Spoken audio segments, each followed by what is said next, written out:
और एकदम इम्पोर्टेंट खास पुस्तक, छोटा है फिर भी एकदम महत्वपूर्ण है।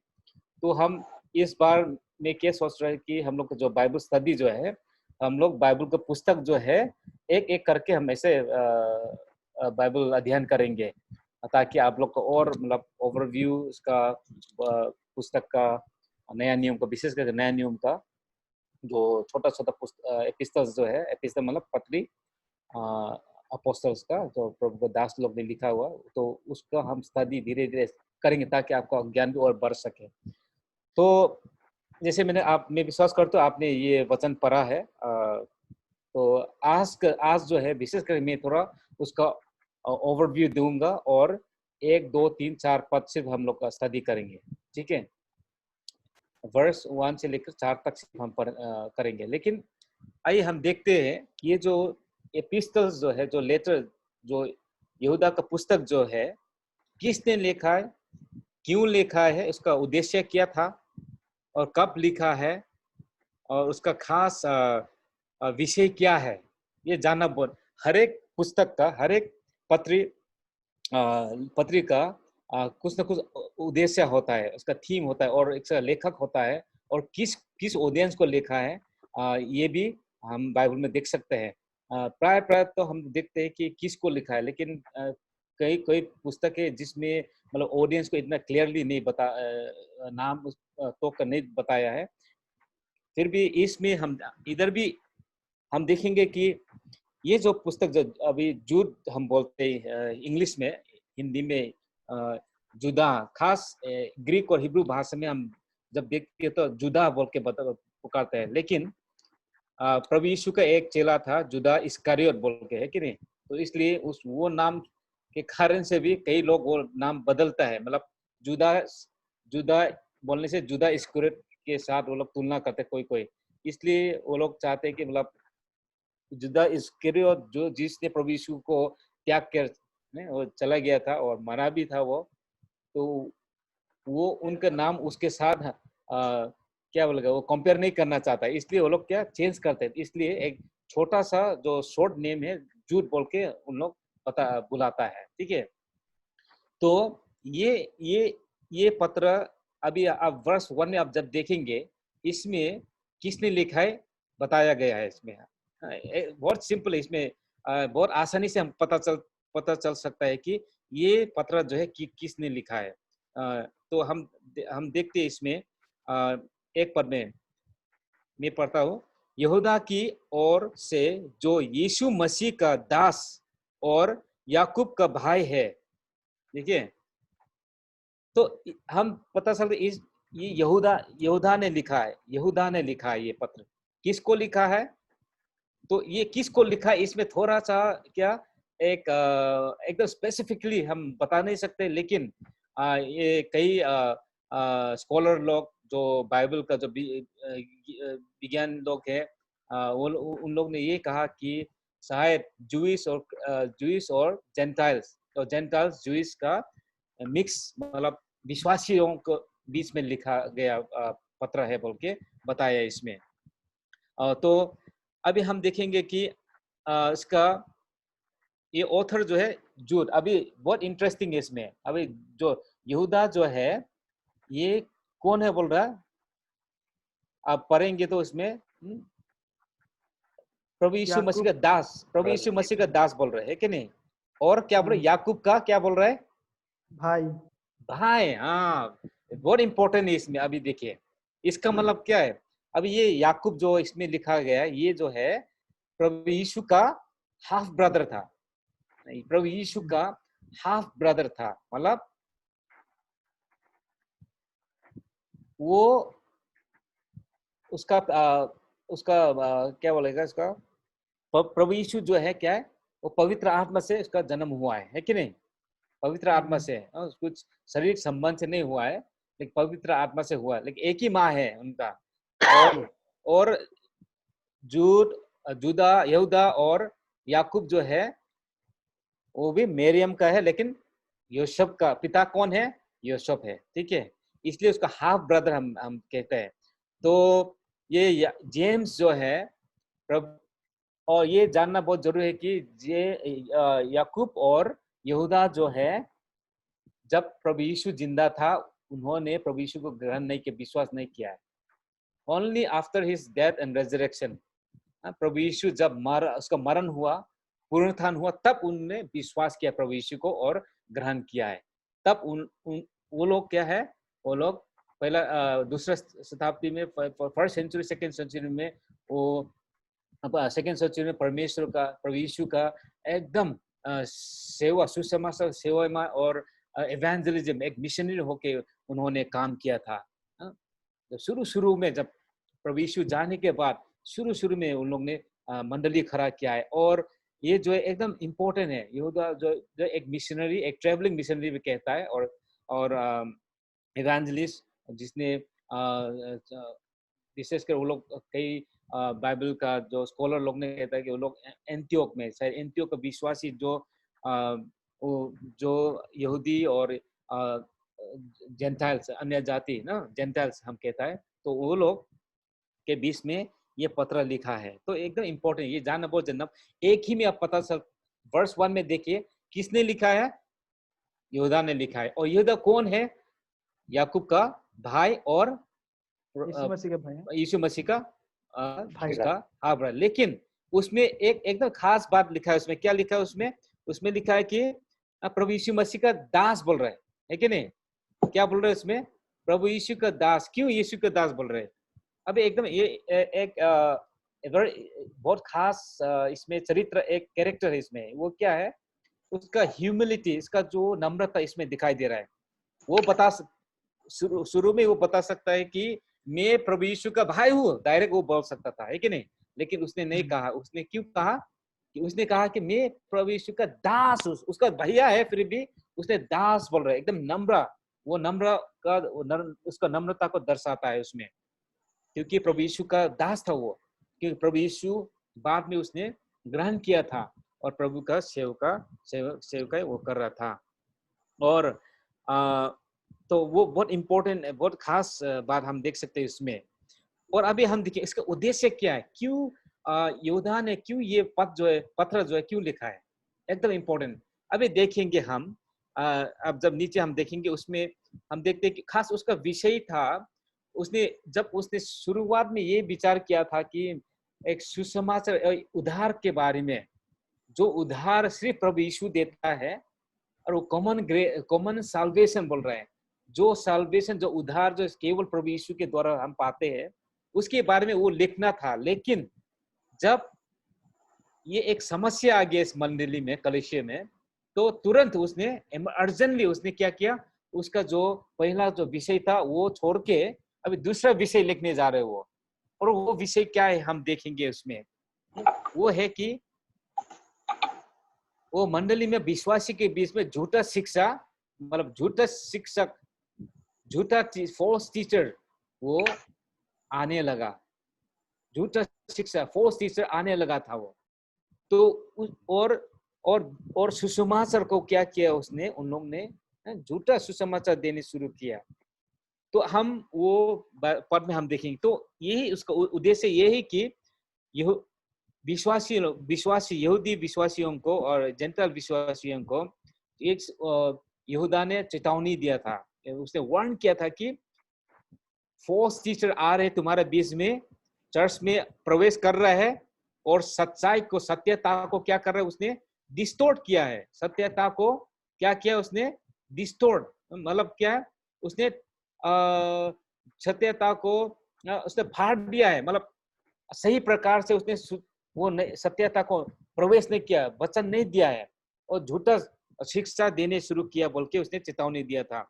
इसलिए उसका ये मकसद है कि कलीसियों को उसने ये आह्वान दिया कि तुम लोग होशियार रहो और ये सत्यता, ये सच्चाई को क्या करो, डिफेंड करो, डिफेंड कंटेंट, उसको क्या करो, सुरक्षा करो बोल के बताया है। तो यही उसका उद्देश्य, विशेष करके उसका उद्देश्य यही है। तो हम देखना बहुत जरूरी है।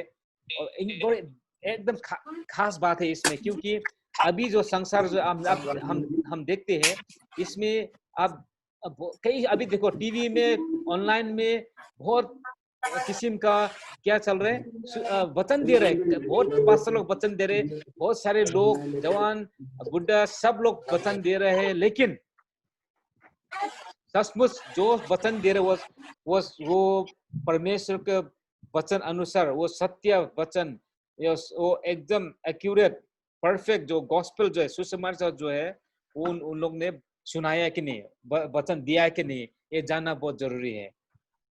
तो अभी हमारा भाई चंदन भाई भी हमारा बीच में है। चंदन भाई, योदा का पुस्तक हम कर रहे हैं, तो उसके बारे में हम लोग अभी शुरुआत कर रहे हैं। यहूदा का पुस्तक जो है, यहूदा ने लिखा हुआ पत्र है। किसको लिखा है? जो विश्वासी यहूदी और जनता विश्वासी को लिखा गया है, ताकि उन लोग क्या करें, झूठा शिक्षा से दूर रहे, झूठा शिक्षा देने वाला के अगेंस्ट में रहे, वो डिफेंड करे बोल के इसमें लिखा गया है। तो वही उसका पर्पस है। और ये लिखने का अवसर कब लिखा है उसने? ये पत्र जो है बाइबल का, जो अभी उसमें बाइबल में हम देखते हैं एग्जैक्टली यहूदा ने नहीं बताई इस साल में मैंने ये वचन लिख के ये पत्र लिखा बोल के नहीं बताया, लेकिन जब हम लोग एक्सटर्नल एविडेंस हम बोलते हैं, जब हम दूसरा बाइबल से भी बाहर दूसरा जो पुस्तक जो है हिस्ट्री, वो डॉक्यूमेंट, उसी से कई स्कॉलर लोग ने ये बताया गया कि अराउंड मिड 60 में ये पत्र लिखा है। 60 एडी, मिड 60 एडी में लिखा गया पत्र है। 54 56 एडी में ना प्रभु यीशु जाने के बाद लिखा गया बोल के बताया है। तो हम देख सकते हैं। और जैसे मैंने कहा, इसका थीम जो है, विशेष खास विषय जो है क्या है, ये जानना बहुत जरूरी है। हर एक पुस्तक का क्या होता है, बाइबल में एक खास मुद्दा होता है, खास विषय होता है।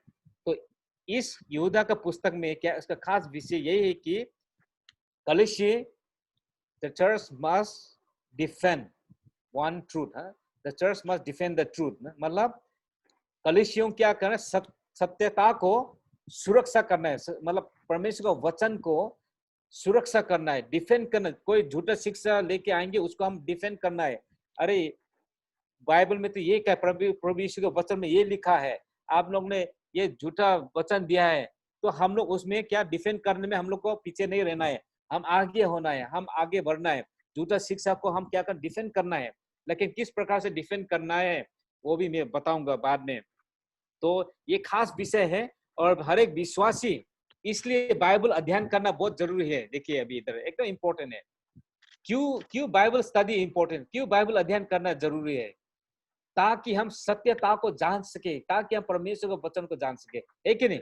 यदि हम बाइबल नहीं पढ़ेंगे, यदि हम बाइबल अध्ययन नहीं करेंगे, तो कहीं कोई भी आके प्रचार करेंगे, कोई भी आके बताएंगे, लेकिन और हम ऐसा लेते रहेंगे, हमको पता नहीं होगा कि ये यदि ये जो वचन दे रहे ये सही है कि गलत है, हमको समझ में नहीं आएंगे, है कि नहीं? हम लोग कैसा होना, एक बीरियन जो प्रेरित के पुस्तक हम जब देखते हैं, बीरियन का जो मंडली जो था, जब पौल और उन लोगों ने जब वचन सुनाया था, उन लोग क्या किया था, वो लोग जाके अरे वचन को देखा था, बाइबल को देखा था, ये लोग सही बोल रहे हैं कि नहीं, ओल्ड टेस्टामेंट को देखा था, यदि उन लोगों ने वचन जो दिया है वो सही है कि नहीं, वो बाइबल जाके देखा था। इसलिए बाइबल अध्ययन करना बहुत जरूरी है, बाइबल पढ़ना बहुत जरूरी है, अध्ययन वेरी वेरी इंपॉर्टेंट है।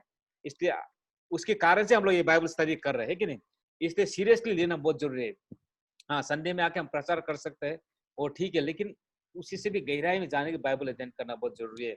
तो मैंने बता दिया कि आप लोग बताइए मेन उद्देश्य क्या है, मेन उद्देश्य क्या है ये पुस्तक का, क्या करना है बोला? प्रतीक्षा बहनी सुने सुने, संदीप भाई सुन रहे हैं ना? हाँ जी जी जी। तो मेन उद्देश्य क्या है इसमें, थीम? हाँ जी, मेन उद्देश्य, मेन थीम जो है, विषय जो है इस पुस्तक का क्या था, मैंने जो बोला था? वो जो झूठे शिक्षकों का हाँ पर्दाफाश करना। हाँ, पर्दाफाश करना भी है, लेकिन उससे से भी ज्यादा क्या है, डिफेंड करना है। हमको डिफेंड करना है, उनको मतलब एक्सपोज तो करना है, लेकिन उसी से ज्यादा हमको डिफेंड करना है। क्या कैसे हम डिफेंड, जब तक हम सत्य वचन को नहीं जाने हम कैसे डिफेंड करेंगे। सो वो डिफेंड करने हमको क्या करना पड़ेगा, हमको बाइबल अध्ययन करना पड़ेगा, स्टडी करना पड़ेगा, बहुत इम्पोर्टेंट है। और दूसरा विषय भी है उसमें, खास विषय तो वही है। और प्रभु हम उसका अनुग्रह से हर एक विश्वासी को क्या करेंगे बोला, वो सही सलामत रखेंगे बोल के भी बताया है। ठीक है, ये ओवरऑल व्यू मैंने आपको दे रहा है यहूदा का। अभी मैं उसका आउटलाइन देना चाहता हूँ, आउटलाइन जो रूपरेखा बोलते हैं हिंदी में। यहूदा का चिट्ठी की रूपरेखा मैं आपको देना चाहता हूँ। ये मैं व्हाट्सएप में भी मैं आप लोग को भेज दूंगा। इसका जो नोट्स तो है मैं बाद में जब खत्म होगा सब कुछ मैं आपको उसको मिला के मैं आप लोग को भेज दूंगा, ठीक है, नोट्स। लेकिन अभी जो है फिलहाल आप लोग भी स्टडी करना, जब मैं बताने के बाद आप लोग फिर मेडिटेट करना ताकि और भी समझ में आ पाएंगे। आइए अभी इसका ओवरव्यू हम देखेंगे। ओवरव्यू आउटलाइन रूपरेखा जो है क्या है, नंबर 1 में एक से लेकर 4 पद में आप जब देखते हैं उसमें क्या लिखा है, उसमें हम देखते हैं कंटेंडिंग फॉर द फेथ, मतलब इसका मतलब विश्वास का प्रतिरक्षा करना, विश्वास का प्रतिरक्षा करना, मतलब विश्वास को हमारा जो विश्वास जो फेथ जो है ना, इसको रक्षा करना, विश्वास का प्रतिरक्षा करना। 1 से लेकर 4 में नंबर 1 वो आउटलाइन, ठीक है। नंबर 2 में the description of false teachers, the descriptions of false teacher 5 verses 5 से लेकर 16 तक है, वर्सेस 5 से लेकर 16 तक, 5 से 16 तक आप जब देखेंगे उसमें यहूदा ने क्या झूठा शिक्षा देने वाले कैसे होगा, किस प्रकार का व्यवहार है उनका, किस प्रकार व्यवहार रहता है और किस प्रकार चरित्र है उनका। तो हम देखते हैं झूठे शिक्षकों का वर्णन करना, वो तो हम वो देख सकते हैं, फॉल्स टीचर्स का वर्णन, ठीक है। तो नंबर 3 में 17 से लेकर 23, 17 से लेकर 23 में the defence against false teachers, ठीक है, the defence against false teachers कहने का मतलब झूठे शिक्षकों के खिलाफ बचाओ, झूठों शिक्षकों के खिलाफ बचाओ, डिफेंस करना झूठे शिक्षक से। एक तो है हमारा विश्वास के लिए हम लोग क्या करना, हम खड़ा रहना, हम डिफेंड करना, सुरक्षा करना, और दूसरा हम देखते हैं कि झूठे शिक्षकों से भी हम क्या करना है, हम उनके खिलाफ बचाव में रहना है। और अंतिम में 24 से लेकर 25 में आप देखते हैं द डॉक्सोलॉजी बोलते हैं इंग्लिश। डॉक्सोलॉजी क्या है, मतलब स्तुति गान, ठीक है। डॉक्सोलॉजी का मतलब स्तुति गान। अंतिम में जो परमेश्वर का महानता को स्तुति करना, परमेश्वर को जो उसका योग्यता को, विश्वास योग्यता को उठाना, वो है डॉक्सोलॉजी। अंतिम में यहूदा ने वही प्रभु का स्तुति गान किया था। तो ये है रूपरेखा, इस पुस्तक का रूपरेखा। 4 पॉइंट हम देख चुका है, ठीक है। आप बताएंगे क्या क्या है, आप पढ़ के आप बताइए क्या क्या है, आपने लिखा होगा तो क्या क्या नंबर 1 में क्या था, 1 से लेकर 4 में आप देखेंगे क्या क्या करना बोला था। विश्वास, हाँ बोलिए। Contending for the faith. हाँ, हिंदी में क्या है, विश्वास का प्रतिरक्षा करना, ठीक है। और दूसरा पॉइंट क्या था, the description of false teachers ना, Descriptions of false teaching.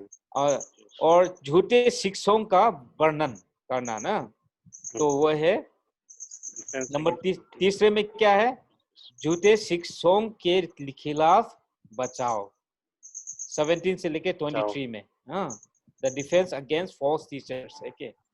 और अंतिम में क्या है, स्तुति गान, द डॉक्सोलॉजी बोलता है, ठीक है।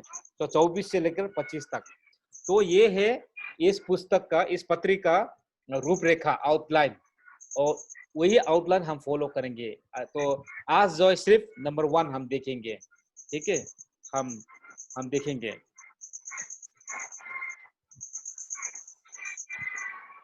प्रतीक्षा बहन, प्रतीक्षा बहिनीले एक पद पढिदिनुहोस् त। अलरेडी हम लोग ने वो बता चुका है, फिर भी हम एक बार नेपालीमा छ नि पढ्दै कोही बात छैन।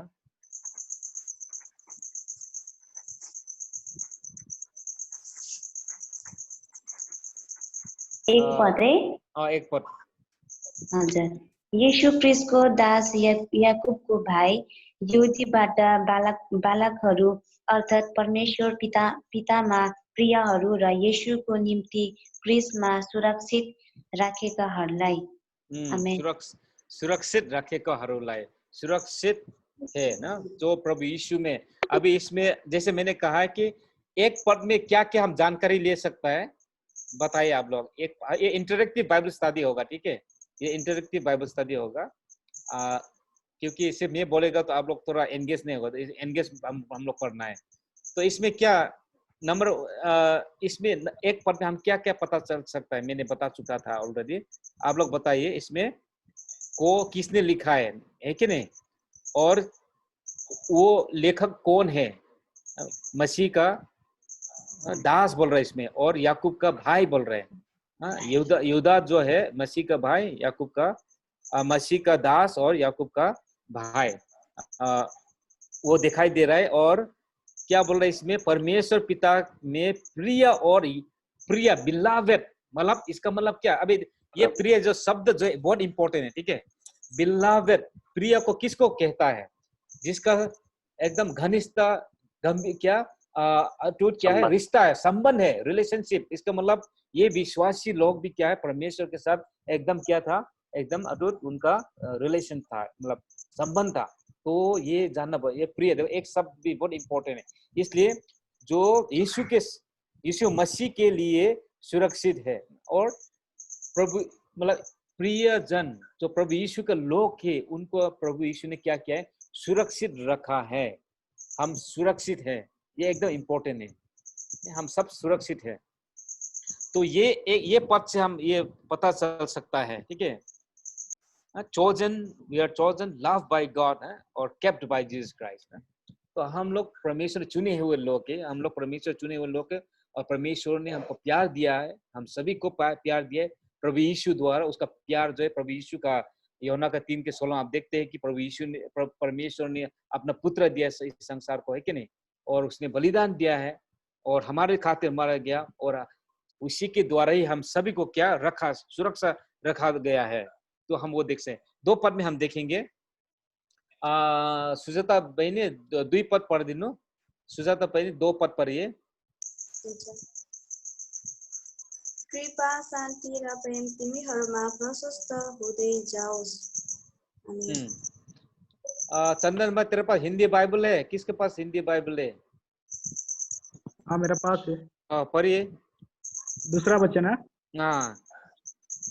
दया और शांति और प्रेम तुम्हें बहुतायत से प्राप्त होता रहे। इसमें तीन खास